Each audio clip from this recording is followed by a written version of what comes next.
Hi everyone, welcome back to Evocative Scents after a slightly longer break. I was down with the cold and hence the delay. You may find my voice to be slightly harsh, but please bear with me. One little update I had to share with you before starting this video. Now some brands have been removing the videos when I mention which fragrance they are similar or inspired from, even when the bottle design is nothing similar. And if you are following my channel consistently, you will find one full video and one short video to be missing for the same very reason. Now you might agree or disagree with me. I don't think anybody has rights over the smell. Yes, if the bottle design is totally same, it's definitely wrong and I totally get it. But smell wise, I don't think it's fair. Suppose some brand want to recreate the rose smell and few brands do it and they are very similar as well, but they come at different price points. So there is options for consumers and that's how it should be. If people want to splurge on expensive fragrance, they can certainly do it. And if people want affordable options, and as long as they do it correctly, they are totally fine for me. And it's not just that the Middle Eastern brands do inspired fragrances. Many designer and niche brands do the same. And many Middle Eastern fragrances are also original creations. So what are your thoughts on this topic? Do like and share this video if you like the issue to be raised. Back to the video topic. 4 phenomenal fragrances that I have tried this year and 4 that have been quite underwhelming for me. So let's dive in.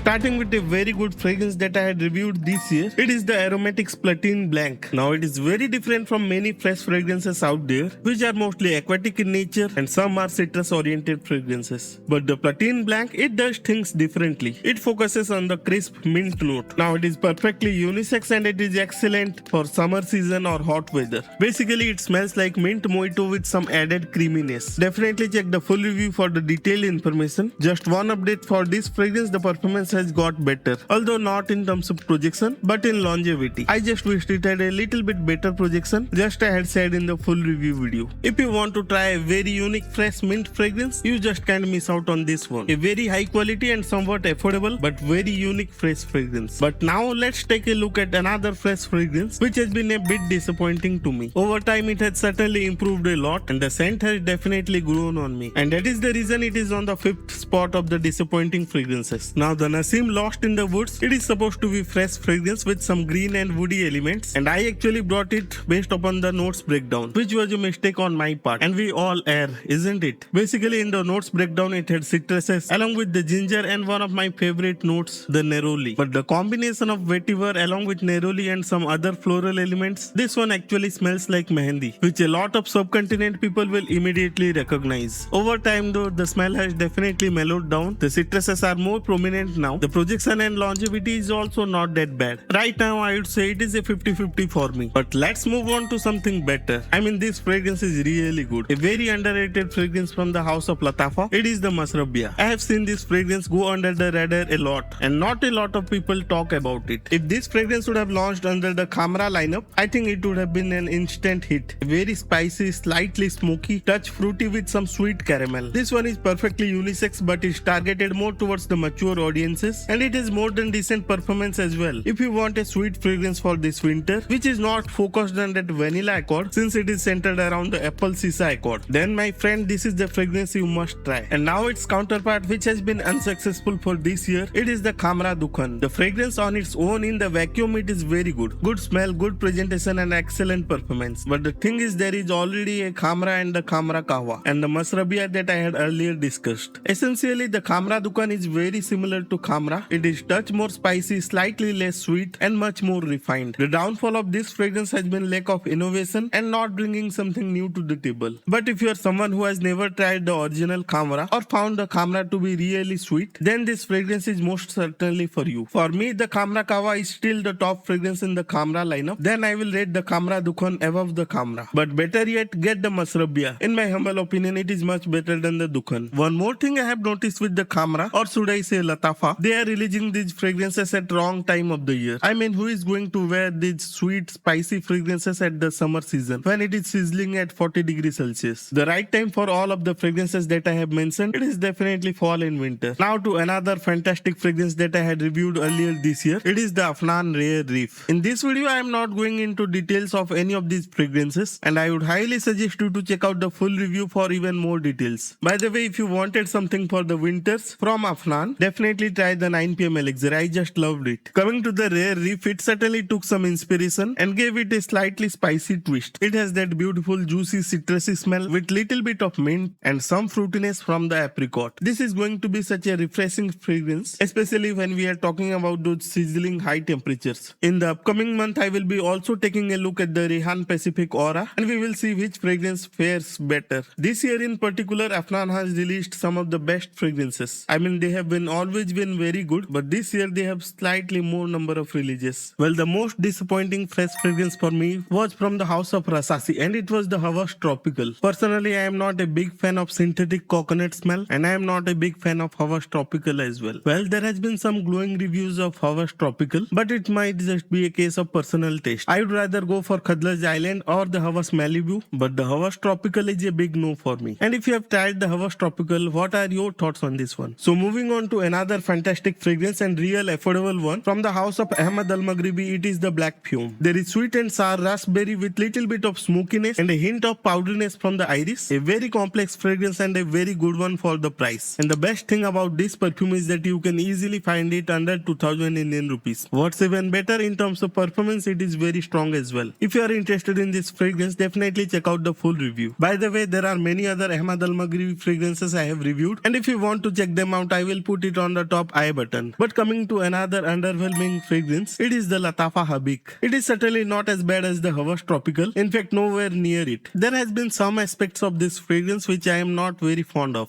For once, the green opening smell, which is combined with soft leather and tonka beans, and also the spicy cardamom. The dry down is much better, but the sweetness is still lacking, at least for me. But you can certainly try this fragrance out and you may as well like it. But that's the case with all the fragrances, isn't it? What I may not like might be a gem for someone else. And that's how fragrances goes. As I always say, try out fragrances before considering the full purchase. And I totally understand that it is not possible always. Then the next best thing you can do is check out multiple reviews. Before I end this video, which fragrances did you find the most interesting ones? And which one were the worst? Do let me know in the comment section down below. And that's it for today's video. I will meet you all in a very exciting video next week. Till then, stay safe and as always, stay honest.